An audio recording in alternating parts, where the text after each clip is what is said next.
अस्सलाम वालेकुम। हमें तो अपनों ने मारा, गैरों में कहाँ दम था। ईरान तन तनहा अकेला एक बड़ी ताकत के सामने बिल्कुल बहादुरों की तरह लड़ रहा है। ईरान पर हमले कैसे हुए, आखिर कौन से ऐसे इस्लामी ममालिक हैं जिनको ये ख़बर होते हुए भी कि इसराइल एक बड़ा हमला करने जा रहा है, उनकी फ़िज़ाई हदूद से इसराइल के 200 से ज़्यादा जहाज़ गुज़रे, और ईरान के अंदर वो कौन सी ऐसे लोग थे जिन्होंने सारे शवाहिद, सारे सबूत जो है वो सारी जो है वह तामुन फ़राहम किया, सारी मालूमात ईरान के अंदर रह कर जो है वो इसराइल को फ़राहम की। उसकी कुछ डिटेल आज आपके सामने शेयर करेंगे और आपको बताएंगे कि वो कौन से ऐसे मुल्क हैं, वो कौन सी ऐसी एजेंसियां हैं जो ईरान पर जो पहली रात हमला हुआ था उसमें मुलव्वस थीं। सबसे पहले जिन लोगों ने हमारा चैनल सब्सक्राइब नहीं किया, हमारे चैनल को सब्सक्राइब कर लें। दोस्तों, ईरान पर एक बहुत बड़ा हमला जारियत जो इसराइल ने मुसल्लत की, उसके दौरान जो है जो पहला हमला किया था उसमें 200 जहाज़ों ने हिस्सा लिया। ईरान में मौजूद जो हैं वो बड़ी तादाद में इंडियन मौजूद होते हैं, और उसके अलावा ईरान में इंडियन पासपोर्ट पर जो है वो बहुत सारे इसराइली एजेंट, मोसाद के एजेंट जो है वो इंडियन पासपोर्ट के ज़रिए इससे पहले ईरान पहुँचे। वहाँ पर उन्होंने अपना पूरा नेटवर्क बनाया, वहाँ पर मालूमात इकट्ठी की, और वो बिल्कुल जो है इतना क्लोज़ हुए ईरानी सफारतकारों के साथ, ईरानी एजेंसीज़ के साथ, क्योंकि उनके पास इंडियन पासपोर्ट था। तो वो इंडियन पासपोर्ट को यूज़ करते हुए जो है वो इस ईरानी हुकाम के साथ अटैच रहे और वहाँ से मालूमात इकट्ठी की, वहाँ से सारा डाटा इकट्ठा किया, और वो डाटा फिर जो है नकलो हरकत जो है ईरानी जो अपना अस्करी क़यादत थी या सियासी क़यादत थी या एटमी साइंसदान थे, उनकी ईरान पर होने वाले सबसे पहले हमले में इंडियन एजेंसी रॉ और मोसाद के लोगों ने इस तरह मुकम्मल डाटा जो है वो ईरान के अंदर से इकट्ठा किया।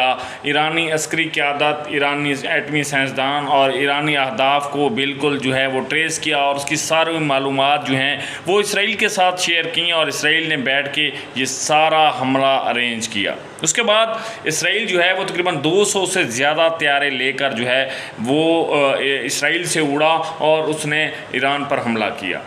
दोस्तों, इसराइल जो है वो ईरान से, तेहरान से 2200 किलोमीटर के फासले पर है, और कोई ऐसा जहाज़ नहीं है जो मिसाइल्स के साथ जो है वो 2200 किलोमीटर तय करके आए और बग़ैर स्टे किए, रिफ्यूल किए बग़ैर जो है वो ईरान पर हमला करे और चला जाए। तो आप इस वीडियो से अच्छी तरह समझ सकते हैं कि किस तरह से अपनों ने ही हमें मरवाया। 200 से ज़्यादा जहाज़ इसराइल से उड़े, रास्ते में 3-4 मुस्लिम ममालिक थे जिनके रिडार पर जो है, चलो आप ये लगा सकते हैं J-35 त्यारा जदीद त्यारा है, शायद रिडार में ना आया हो, बाकी F-15 या F-16 जो है वो रिडार में आता है। 200 से ज़्यादा त्यारे गुजरे, लेकिन किसी मुस्लिम मुल्क ने जो है वो इसराइल को आगाह नहीं किया, इसराइल की मदद नहीं की, और इस तरह जो है इसराइल एक बड़ा हमला करने में कामयाब हुआ, जिसमें ईरान को नाकाबिले तलाफ़ी नुकसान पहुंचा, और ईरान जो है अपनी एक टॉप की अस्करी क़यादत और जो आप समझ लें कि एटमी साइंसदानों से मरहूम हुआ, वो लोग शहीद हो गए। तो ये है वो अपनों की असलियत, अपनों ने किस तरह से ईरान के ऊपर जो जुल्म व सितम किया है वो तारीख़ में याद रखा जाएगा। लेकिन ईरान की बहादुरी को सलाम है कि अब भी वो डट के खड़ा हुआ है। ईरान अब भी बिल्कुल बहादुरों की तरह खड़ा है।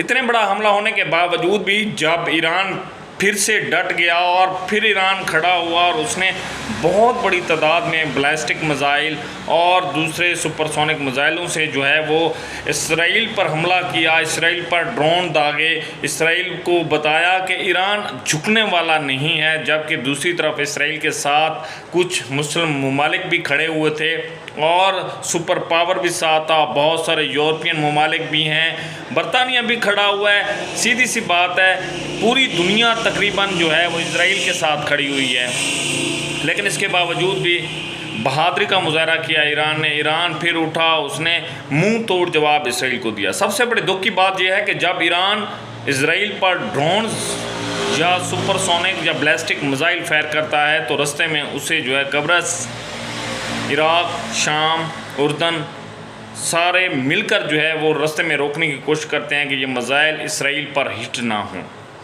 اس کے بعد جو ہے وہ امریکی ٹیکنالوجی ان میزائلز اور ڈرونز کو روکنے کی کوشش کرتی ہے، پھر اسرائیل کا آئرن ڈروم جو ہے اس کو روکنے کی کوشش کرتا ہے، اور اس کے بعد جو ہے وہ جا کے پھر بھی اسرائیلی ڈرونز میزائل جو ہیں اسرائیل کے اہداف کو نشانہ بنا رہے ہیں۔ دوستو ایک بات واضح ہے کہ ایران کے خلاف جتنی بھی جارحیت کی گئی اس میں مسلم ممالک کا بڑا ہاتھ ہے۔ میں اس ویڈیو میں اس کا نام تو نہیں لوں گا، لیکن یہ بات کھل کر سامنے آئے گی۔